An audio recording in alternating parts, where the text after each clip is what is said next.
quality, 99.9%. Diba? Parang,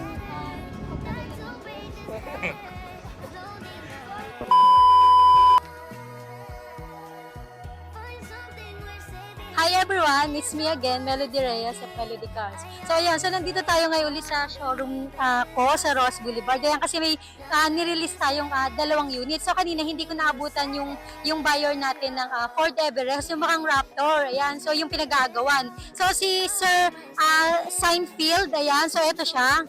Ayan, so hindi na namin siya naabutan kasi nagmamadali siya. So kahapon nagpunta siya dito, tiningnan niya yung Ford Everest. And then after that, binayaran niya na ng buo, di ba? So, ito ang sa ngayon na ang star natin, walang kakabog kay Sir Seinfeld kasi di ba parang grabe yung trust na binigay niya sa amin. Pinuntahan niya kahapon itong Everest and then